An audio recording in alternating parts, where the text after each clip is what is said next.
नमस्कार मित्रांनो, तुम्हाला वारंवार तोंड येतं का? छातीमध्ये जळजळ होते का? हातपायांची आग होते का? लघवी करताना जळजळ, डोकेदुखी, मायग्रेन, केस गळणं, अकाली केस पांढरे होणं, चेहऱ्यावर पिगमेंटेशन, डार्क सर्कल्स, सतत पिंपल्स किंवा शरीरात कायम गरम गरम वाटतं का? जर यापैकी एक जरी त्रास तुम्हाला होत असेल तर आजचा हा व्हिडिओ शेवटपर्यंत नक्की पहा. कारण अनेक वेळा लोकांना वाटतं की ही छोटी मोठी लक्षणं आहेत आणि ती आपोआप बरी होतील, पण प्रत्यक्षात ही लक्षणं शरीरात वाढलेल्या उष्णतेची किंवा आयुर्वेदात ज्याला पित्त दोष वाढणे असं म्हटलं जातं त्याची सुरुवात देखील असू शकते. सर्वात महत्वाची गोष्ट म्हणजे शरीरातील वाढलेली उष्णता ही अनेकदा सामान्य रक्त तपासणीत दिसून येत नाही. त्यामुळे अनेक जण वेगवेगळ्या औषधांचा वापर करत राहतात, पण मूळ कारण समजतच नाही.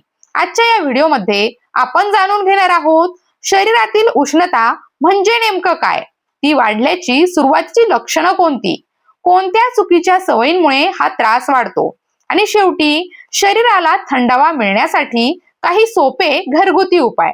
म्हणून आजचा हा व्हिडिओ शेवटपर्यंत नक्की पहा. शरीरातील उष्णता म्हणजे काय? आपण अनेकदा पित्त वाढलं आहे किंवा शरीरात उष्णता वाढली आहे असं ऐकतो. आयुर्वेदानुसार पित्त हे शरीरातील एक महत्वाचा दोष आहे. ते पचन, चयापचय आणि शरीरातील अनेक क्रियांमध्ये महत्वाची भूमिका बजावतं. परंतु जेव्हा हे पित्त प्रमाणापेक्षा वाढतं तेव्हा शरीरात अनेक तक्रारी निर्माण होऊ लागतात. साध्या भाषेमध्ये सांगायचं झालं तर आपल्या शरीरात पाणी आणि उष्णता यांचं संतुलन असणं आवश्यक असतं. जर शरीरातील पाण्याचं प्रमाण कमी झालं, आहार खूप तिखट, मसालेदार झाला किंवा झोप, ताणतणाव आणि जीवनशैली बिघडली तर शरीरातील उष्णता वाढू लागते. सुरुवातीला हा बदल आपल्याला जाणवतही नाही, पण हळूहळू शरीर त्याची वेगवेगळ्या लक्षणांमधून सूचना देऊ लागतं. शरीरातील उष्णता वाढल्याची सुरुवातीची लक्षणं बघा. सर्वात पहिलं लक्षण म्हणजे शरीरात जळजळ होणं.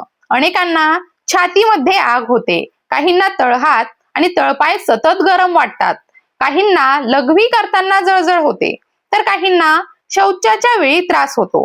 ही सर्व लक्षणं शरीरातील उष्णता वाढल्यामुळे दिसू लागतात. तोंड वारंवार येणं, तोंडात फोड येणे, जिभेवर जखमा होणं, तिखट खाल्ल्यावर प्रचंड आग होणं हे केवळ व्हिटॅमिनच्या कमतरतेमुळेच होतं असं नाही.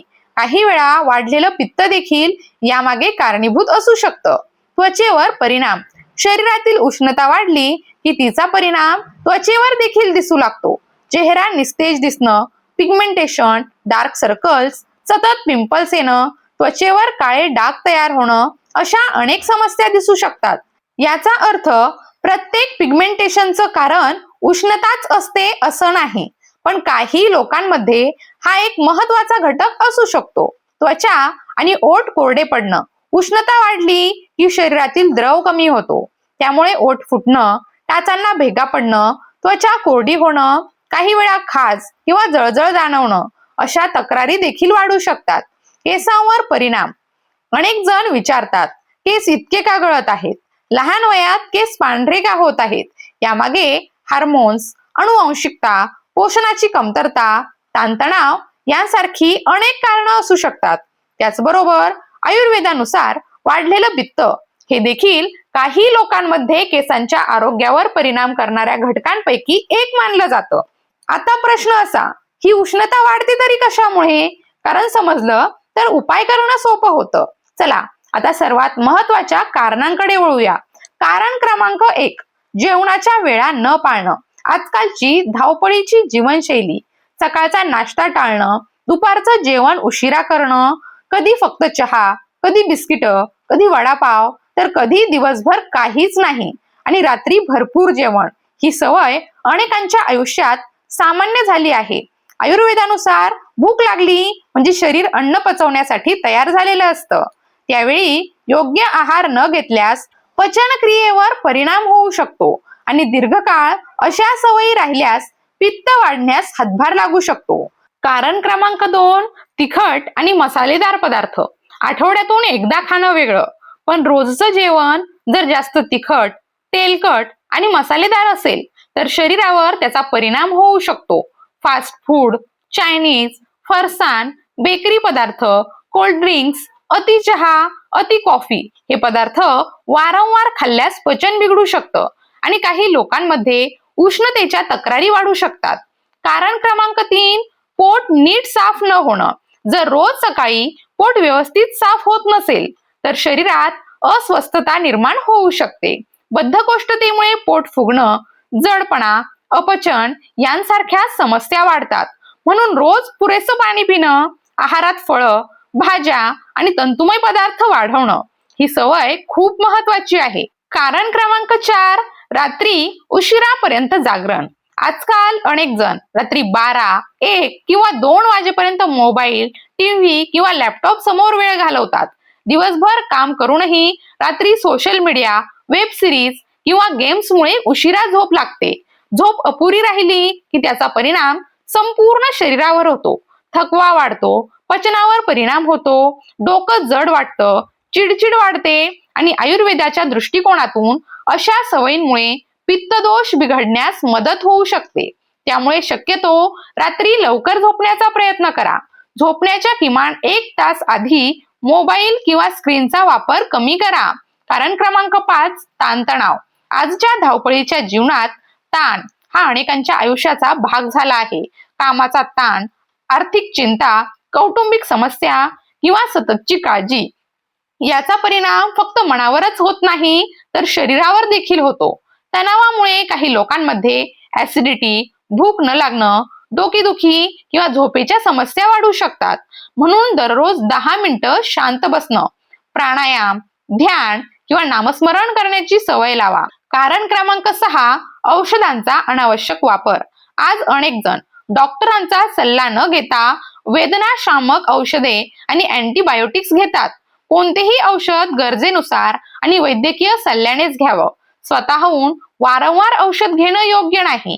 तुम्हाला वारंवार ऍसिडिटी, जळजळ किंवा इतर त्रास होत असतील तर त्यामागचे कारण शोधणं अधिक महत्वाचं आहे.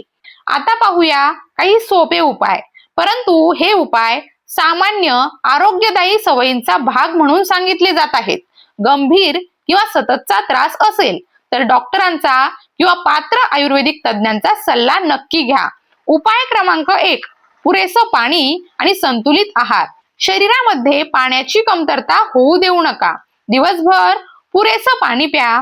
ताजी फळं, हिरव्या भाज्या, ताक, नारळ पाणी, लिंबू पाणी असे द्रव पदार्थ उन्हाळ्यामध्ये विशेषतः उपयुक्त ठरू शकतात. त्याचबरोबर अति तिखट, अति तेलकट आणि प्रक्रिया केलेले पदार्थ कमी करण्याचा प्रयत्न करा. उपाय क्रमांक 2, तूप आणि ताक. आयुर्वेदामध्ये मर्यादित प्रमाणात साजूक तूप आणि ताजे ताक यांना महत्व दिलं आहे. जर तुम्हाला दूध किंवा दुग्धजन्य पदार्थांची ॲलर्जी नसेल आणि डॉक्टरांनी मनाई केली नसेल तर संतुलित प्रमाणात त्यांचा आहारामध्ये समावेश करता येतो. ताकामध्ये भाजलेले जिरे किंवा थोडी कोथिंबीर घालून घेतल्यास अनेकांना पचन हलकं वाटतं. उपाय क्रमांक 3, धणे, जिरे आणि बडीशेप. आयुर्वेदामध्ये धणे, जिरे आणि बडीशेप यांचा वापर पचनासाठी केला जातो. हे तीनही समप्रमाणात घेऊन काढा किंवा पाणी तयार करण्याची पारंपरिक पद्धत काही घरांमध्ये वापरली जाते. मात्र गर्भवती महिला, दीर्घकालीन आजार असलेले रुग्ण आणि नियमित औषधे घेणाऱ्या व्यक्तींनी कोणताही नवीन घरगुती उपाय सुरू करण्यापूर्वी डॉक्टरांचा सल्ला नक्की घ्या. उपाय क्रमांक 4, पायांना तेल लावणं. रात्री झोपण्यापूर्वी स्वच्छ पायांना खोबरेल तेल किंवा साजूक तूप लावून हलक्या हाताने मालिश केल्याने अनेकांना आराम वाटतो. यामुळे झोप सुधारण्यास आणि दिवसभराचा थकवा कमी झाल्यासारखं वाटण्यास मदत होऊ शकते. दररोजच्या या छोट्या सवयी लक्षात ठेवा. वेळेवर जेवा, जेवण चावून खा, पुरेशी झोप घ्या, पाणी कमी पडू देऊ नका, ताण कमी करण्याचा प्रयत्न करा, डॉक्टरांच्या सल्ल्याशिवाय औषधं घेऊ नका. रोज थोडासा व्यायाम किंवा चालण्याची सवय ठेवा. या छोट्या सवयी दीर्घकाळात मोठा फरक घडवू शकतात.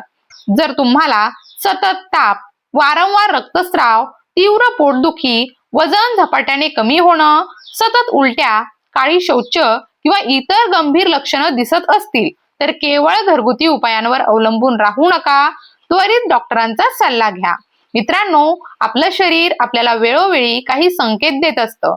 त्या संकेतांकडे दुर्लक्ष करण्याऐवजी योग्य वेळी योग्य सवयी अंगीकारल्या तर अनेक समस्या टाळता येऊ शकतात. स्वतःची आणि आपल्या कुटुंबाची काळजी घ्या. धन्यवाद.